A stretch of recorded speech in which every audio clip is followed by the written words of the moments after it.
Hey, kia ora, Helen Brahms here, coming to you live from Sun City in Arizona. Hope you're having a super fantastic sparkling day.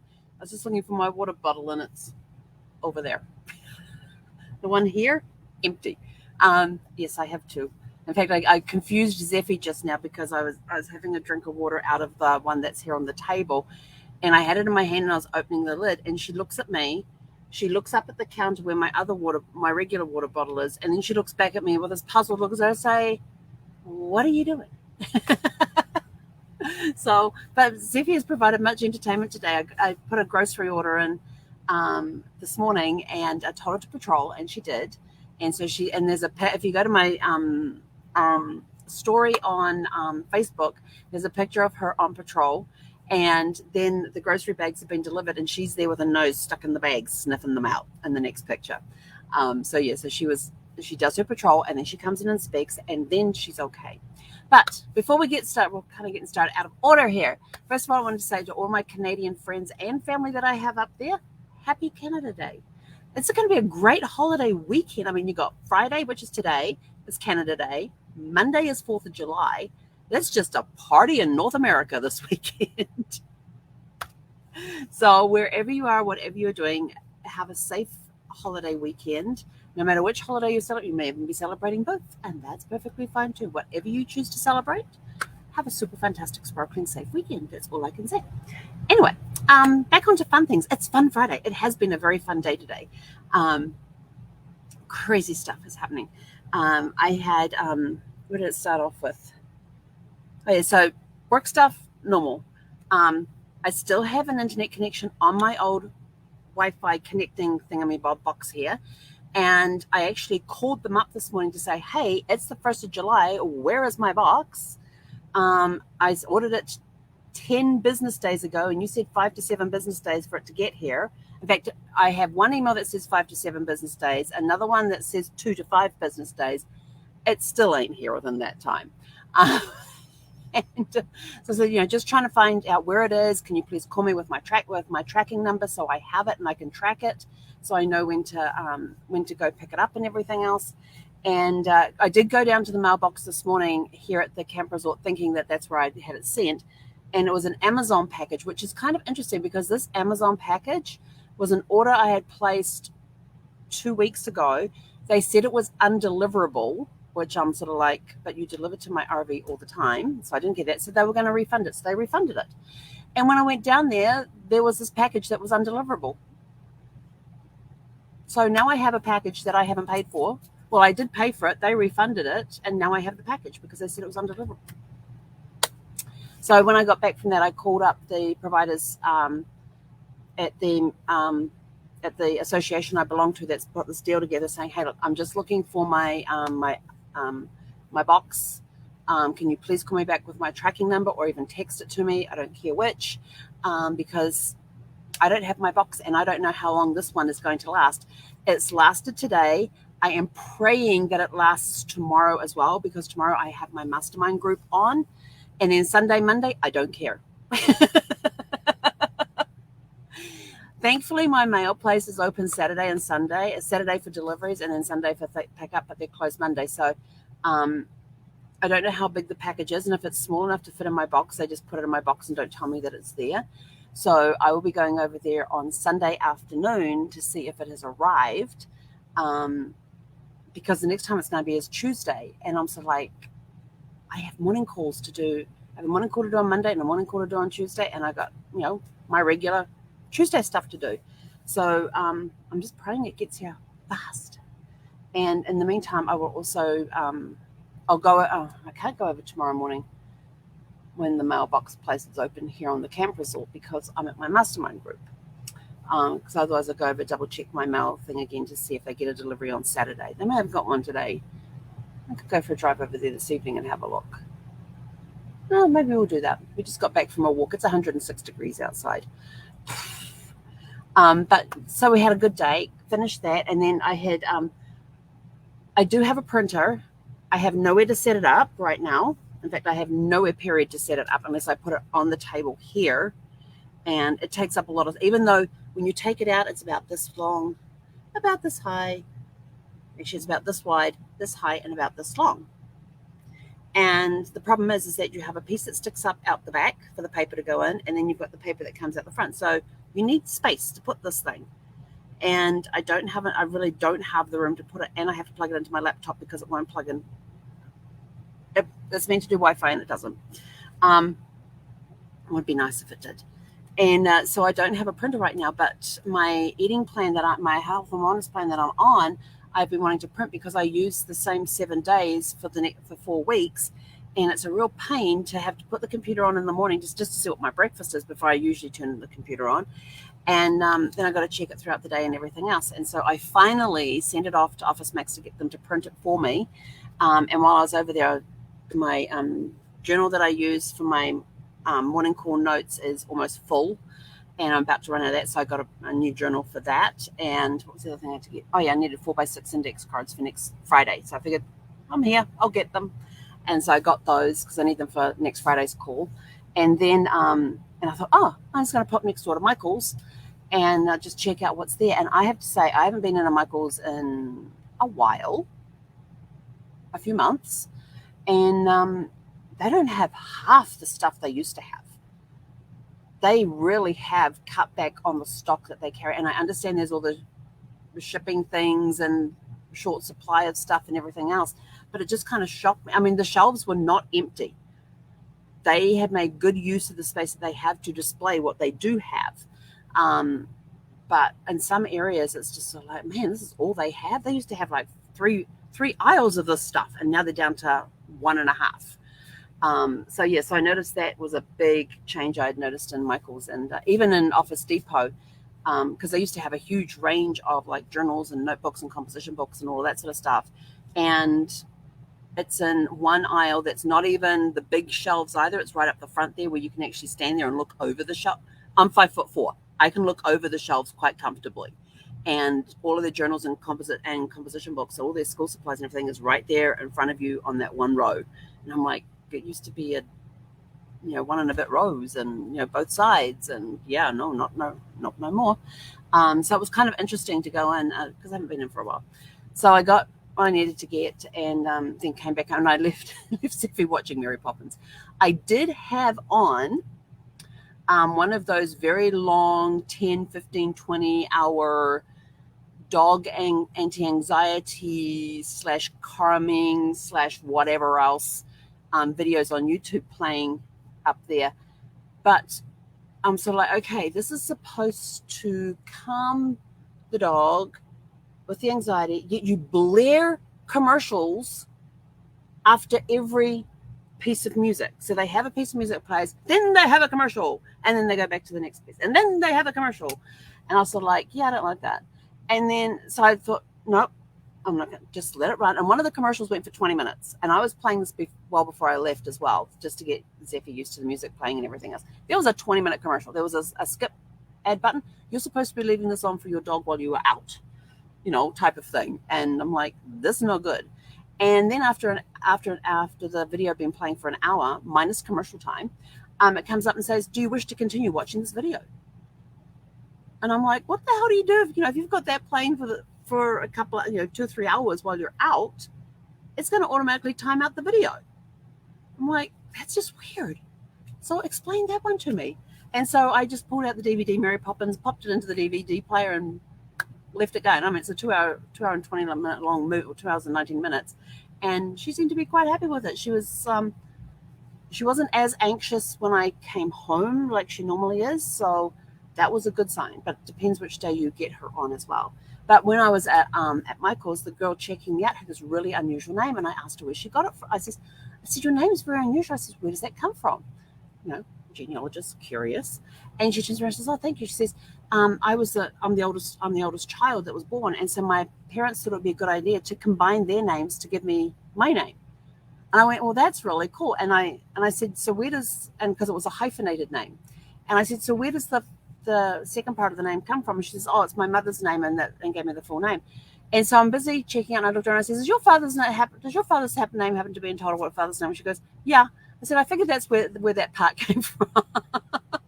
And I had very little options as to what to choose for that. So she just starts laughing. But it was a great conversation about how she was the oldest child and her parents wanted to give her a unique name, so they combined their names to give her name. Which I thought, that's really cool, and it was just a very unusual name. But I said to her, I says, "Do you say?" Because when I first saw her name, I said, "Is that pronounced?" And pronounced it for her. And she goes, "Yeah, you actually got it." And I said, "Did I get that right?" And she says, "Yeah." I went, "Oh, I wouldn't have minded if you had to correct me." She says, "No, you got it right." I went, "Okay, I did well." So that was a cool thing. And then I was on, when I got back, I hopped on Facebook for a little bit and came across, and on one of the genealogy groups I belong to, there was this newspaper article, and it has a name in there I cannot pronounce. I don't even know how to pronounce it. I even tried Googling how to pronounce it, and they kept giving me all these completely different words to pronounce. I went to this place, which is went to several name sites where you type in the name and it pronounces it. And every time I typed in, they go, "We have no record." I'm like, okay. But the last name of this person is Senpz. I have no clue how to say that. But the article is hilarious. And I'm like thinking, oh my gosh, can you imagine being somebody being there in person when this happens? Looking back at it, it was an article from 1922, and I'm going to read it out because it's just very short. But it's entitled. The title of this article is "Corpse Spoils Wake, Refuses to Stay Dead," and it's from 1922 in New York on June 16th. An hour after she had been prepared for burial today, Mrs. Rebecca, Semps, sat up in her coffin. Physicians were summoned by the woman's children and relatives this afternoon, and at 5 o'clock, after she had suffered a paralytic stroke, she was pronounced dead. Ice was packed about her body and candles were lighted. Neighbors who came in to console the woman's children were standing about the coffin when the body stirred. Mrs. Fence sat up and asked for a drink. Physicians said she would recover. And I think I read this, and I am laughing at the situation because it's one of those situations that when you handed it, probably scared the bejesus out of you. And looking back, it's kind of funny. And so I just thought that was a humorous story I thought I would share with you. So, and we just got back from walking Zeffie, and when I was out walking Zeffie, we happened to meet one of the people who live in the park. She was out polishing her car, and in 106-degree heat in her carport, and she is waxing her car.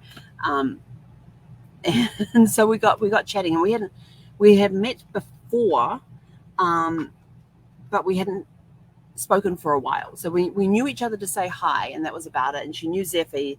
So we stopped and had a really good chat and a catch up. And I asked her about one of the houses where I noticed that somebody had said they were going to go away for 5 days, and it's now been 5 weeks. And then their car was parked there, and now their car is gone. And so I found out the whole thing of what had happened there. And thankfully, everybody is okay.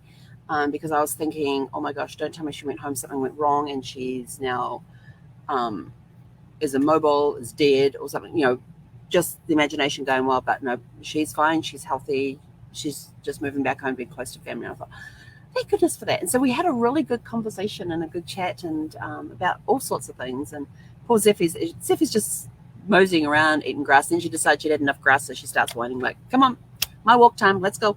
So we did. But we're going to set up a time to get together and talk again too, because she's looking for some work that she can do from her home, and so we're going to have a conversation about that, and find out what her skills are and everything else, make some suggestions for her, just help her get started with something that she can do from home, because she just wants to be at home and basically lock herself away from people and just see people when she wants to see people instead of just seeing them every day at work. I thought, that was me. I totally get that. So it's been a very fun day with lots of cool stuff happening and getting to meet people, and just interesting conversations, reading interesting newspaper articles. So I'm just sort of like, it's a fun day, and it's going to be a fun weekend because now I have 3 days off. Yay! I don't work on Monday, being 4th of July. And so I'm looking forward to the next 3 days off. Tomorrow I have my mastermind group on, which is definitely going to be a fun activity this weekend. I have no idea what we're talking about, but whenever we get together in the mastermind group, it's always fun. And lots of learning happens. I always learn new things whenever I get to put together with mastermind people. And we have new members, so we have new blood coming in too. So it's going to be interesting learning from them as well. But I love mastermind groups. We get to learn from each other.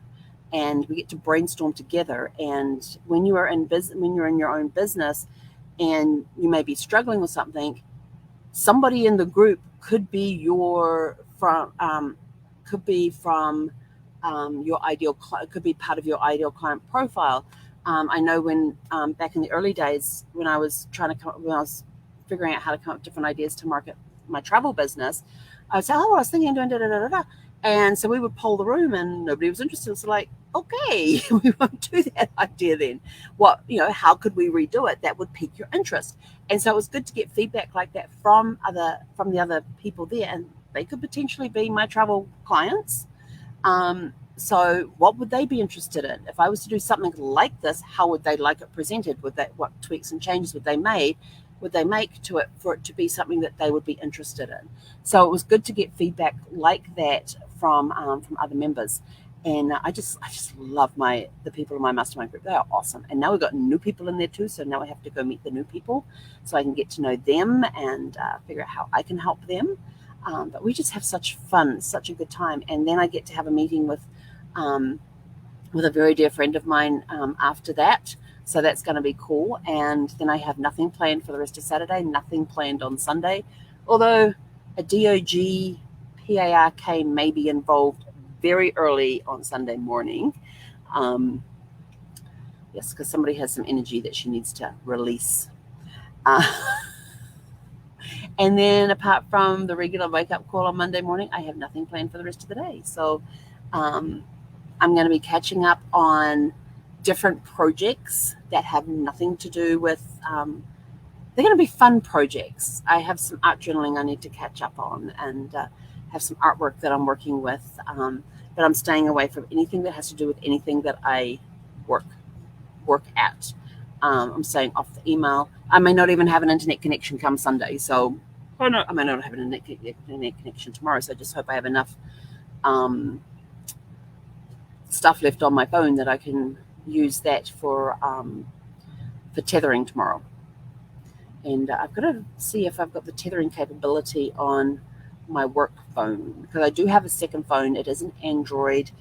I decided to go with an Android because I have a lot of people who use mailbox power on their Android, and if they have a question, I can say, well, I'm sorry, I don't know about Androids. I just know about iPhones because that's all I have. So I thought, well, I needed to get an extra phone, and it just needed to be a pay-as-you-go phone because I don't use it that much. And so I think I get like 30 gigs a month on that thing. I got to go check it out, see how many I get. And I'm not sure if I can tether with the plan that I have. So we'll figure it out. Anyway, but fingers crossed that through the weekend, I will still have internet connection. If not, I have 500 DVDs and I have a stack of books to read, and I have some art journaling to do, and I have a lot of magazines to go through because I've got some magazines I'm ready to toss. So now I'm going to go through them, pull out articles, get them ready to send to friends, and also pull out some pictures to go into my journals and that sort of thing too. And I have a really cool I have a couple of log cabin magazines. There's some pictures in there that I want to take out because they're things I want in my log cabin by the lake. So they're going to go into my dream journal. So it's going to be a fun week, and there's plenty to do whether or not I have internet, except for I do need internet tomorrow. So please pray that I get internet tomorrow so I can attend my mastermind group, because that's a must. Anyway, I'm out of here. Go have a super fantastic, sparkling holiday weekend, whether you are celebrating Canada Day for this weekend, or you're having the holiday on Monday for 4th of July and celebrating the 4th of July weekend, or whether you're deciding to have a North American holiday and celebrate both Canada Day and 4th of July. Whatever you do this holiday weekend, have a super fantastic, sparkling weekend. May it be full of lots of love, laughter, fun, joy, happiness, together time if you're together with family and that sort of thing. Stay safe. That's the big thing. If you're traveling, if you're anywhere around fireworks or anything, please stay safe. And remember that fireworks are not good around pets. Thankfully, we don't get a lot of fireworks. We don't get any fireworks here in the resort. They're not allowed. And we have residential sides on the other opposite side of the park and up the back behind us, and we don't hear them. We very rarely hear them here. So last year was a very quiet 4th. But Seffi would just run up to the window and look out anyway. She heard them going off. She's funny like this. I mean, she just amazes me. But have a happy, safe weekend, and we will catch you guys tomorrow for Shake It Up Saturday. Hei konera.